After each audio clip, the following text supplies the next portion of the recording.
During his 30-year WWE career, The Undertaker frequently acted as the supposed conscience of the locker room. A respected veteran who led by example and whose intimidating presence helped keep the guys and gals in line on the road, Mark Calaway was not a man you wanted to get heat with. And yet, as history has shown us, the dead man's fearsome rep didn't stop some performers from raising his ire. It typically didn't end well for those poor souls. I'm Adam Pacitti from Cultaholic Wrestling, and these are 10 WWE stars who had heat with The Undertaker. Join us!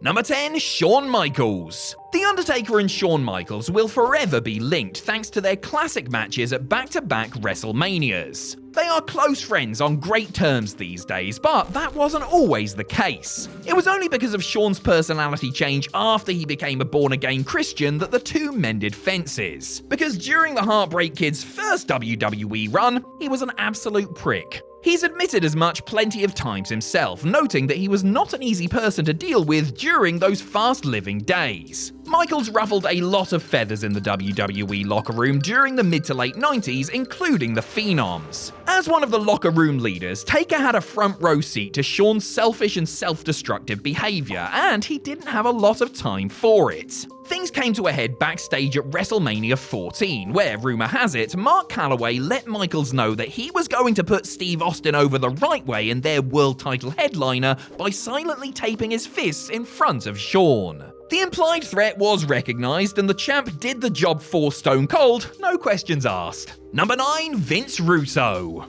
As polarizing a figure as the wrestling business has ever seen, Vince Russo has both his staunch defenders and a long list of detractors. One of the architects behind the massively successful Attitude Era, Russo's car crash TV-style writing in the late 90s made WWE must-see television to millions of fans. As one of WWE's top stars, The Undertaker was right in the thick of storylines and had Russo involved with his creative direction. Taker underwent quite the transformation during this period, emerging as the leader of the satanic Ministry of Darkness stable. Because he was such a big marketable star, Russo would always try and involve Taker in some way. According to Vinnie Rue, this led to some heat between the pair, as Mark Calaway was feeling more than a little banged up and resented always being asked to do something physical. Russo didn't actually hear this from The Undertaker directly, but rather from Terry Taylor, and he only heard about it after he left the Fed for WCW. Russo, in his defense, said that he always asked The Undertaker how he was feeling, and claims that Taker himself always said that he was good to go. I think he was working you, bro.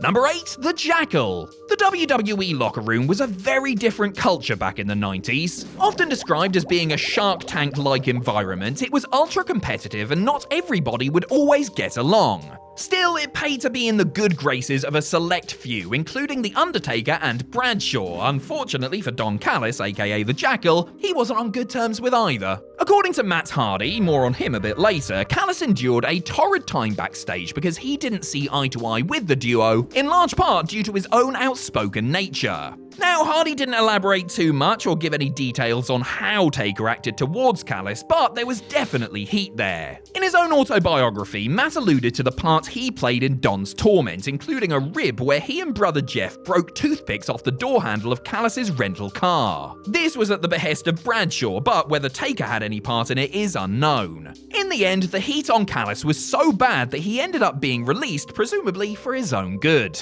Number 7, John Laurenitis. Seriously, is there anyone who worked for WWE in the last 20 or so years that doesn't have a negative thing to say about John Laurenitis? To be fair to The Undertaker, he had a good reason for being upset with the former talent relations chief. Their heat stemmed from Taker's Armageddon 2005 Hell in a Cell match with Randy Orton. The match itself was fine, but it came out afterwards that Randy's father, Bob Orton Jr., had tested positive for hepatitis C. Worse still, Laurenitis had already known about the results, and yet Cowboy Bob was still allowed to bleed all over the dead man. Oops. Taker found out because the doctor who administered the tests was a WWE-affiliated mutual friend, and needless to say, he hit the roof and immediately demanded answers from Johnny Ace. Laurenitis actually had to fly to a house show and personally talk things out with Calaway face to face. Turns out Orton Jr. had contracted the disease when he was still a teenager, but had forgotten about it since, outside of a few weeks where he was sick, and didn't feel any of the effects of the disease and had never passed it on to another wrestler. Nevertheless, Cowboy Bob job was let go soon after. Number 6, Duke Droese. Admit it, this wasn't a name you were expecting to hear today, was it? The WWE career of Duke the Dumpster Droese was relatively short and mostly uneventful. An undercard act during a down period in the company's business, the Trash Man gimmick was never going to have longevity or enable Duke to ascend to a headline spot. While trying to get over and improve his position on the bill, Droese, in his own words, had a series of matches with Jean-Pierre Lafitte on non-televised events where they made a point to go out and steal the show. According to Droese, he would be confronted by the likes of Shawn Michaels and The Undertaker when he got backstage. They, he said, would complain that they were unable to follow what he and Pierre had just done and that they should tone it down. Rather than listen to their advice, Droese would instead suggest that they should step up their game. Upon reflection, he conceded that his backchat got him heat and likely worked against him in the long run. Gee, you think? So if you've ever wondered why the Dumpster didn't main event WrestleMania, and I know I have, that's why. Number 5, Matt Hardy. Matt Hardy was going through some stuff towards the end of 2005. He had lost his girlfriend after discovering her affair with his supposedly good friend, was fired, rehired, feuded with the unfaithful couple, then lost the feud and was shifted over to SmackDown. At the 2005 Survivor Series, Hardy was supposed to take a chokeslam as part of The Undertaker's return at the end of the pay-per-view. Fed up with his lot and not feeling like being chokeslammed that night, Matt opted to instead simply powder out the ring and retreat to the back. When Taker reviewed the footage at the SmackDown TV taping a few days later, JBL pointed out the sidestep and Taker chewed Hardy out for it in front of everyone, asking him if he thought he was better than everybody else who had been instructed to take a hiding. Matt kept his head down and took the ass chewing, but his punishment was not over. For the next few months, he pretty much did job after job for others and was even booked to take Viscera's walrus move in the 2006 Royal Rumble as part of his punishment. Hardy eventually sat down with Taker and they hashed things out, after which the penance was considered paid. Number 4, The Big Show. Paul White was snapped up by WWE in early 1999, moving from WCW for a big fat contract and the promise of main event superstardom and matches with the likes of Stone Cold Steve Austin. The Big Show was brought in a big way, but sadly quickly demonstrated that he was perhaps not quite ready for the spot he was being primed for. According to Calloway, the Giant also treated other people like they were less than him, which rubbed Taker the wrong way. White has spoken about how he would get the crooked finger, with the Phenom calling him over for a verbal beatdown, whether it was about how he spoke to a technician or something he did in the ring that wasn't up to standard. Taker was doing this because he understood the 7-footer's potential and wanted him to be great, but admitted it took a while and a lot of stern talking tos before the advice sunk in and White started to put it together in and out of the ring.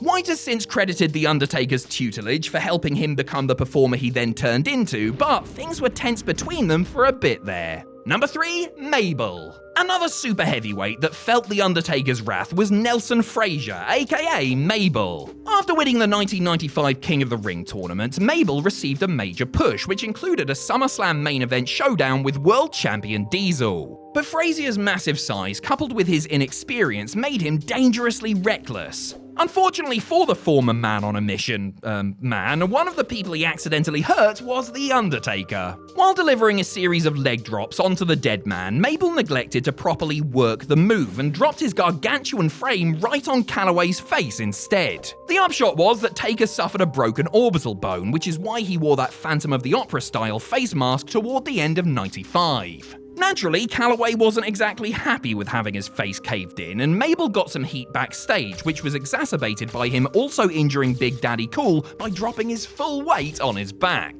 Taker won the resulting feud with Mabel, and not long after, Frazier was given his marching orders. When he came back years later, Calloway requested he become a member of the Ministry of Darkness so that he wouldn't actually have to wrestle him again. Number 2, Chris Jericho. Chris Jericho had one of the most memorable debuts in WWE history, interrupting The Rock on Raw and getting into a promo duel with the most electrifying man in sports entertainment. A week later, Y2J continued to antagonize the main event crew when he interrupted The Undertaker and The Big Show. Jericho chastised the team for taking up so much television time, referred to Taker as the personification of boredom as opposed to the personification of evil, and accused them of turning the show into Raw is Snore. This would be all well and good had Taker not just rambled on incoherently for an age, delivering a promo that was, in fact, very, very boring. Jericho was supposed to be the heel, but fans actually agreed with his assessment of the segment, making the so-called Unholy Alliance look bad in the process. When he got backstage, Shawn Michaels and Steve Austin let him know that he might not want to call one of the biggest stars in the company, as well as a locker room leader, boring in front of millions of fans. Number 1, Diamond Dallas Page. Wait, so you telling me that Diamond Dallas Page had backstage heat when he came over to WWE for the Invasion? I mean, I had my suspicions when he was given a stalker character and was then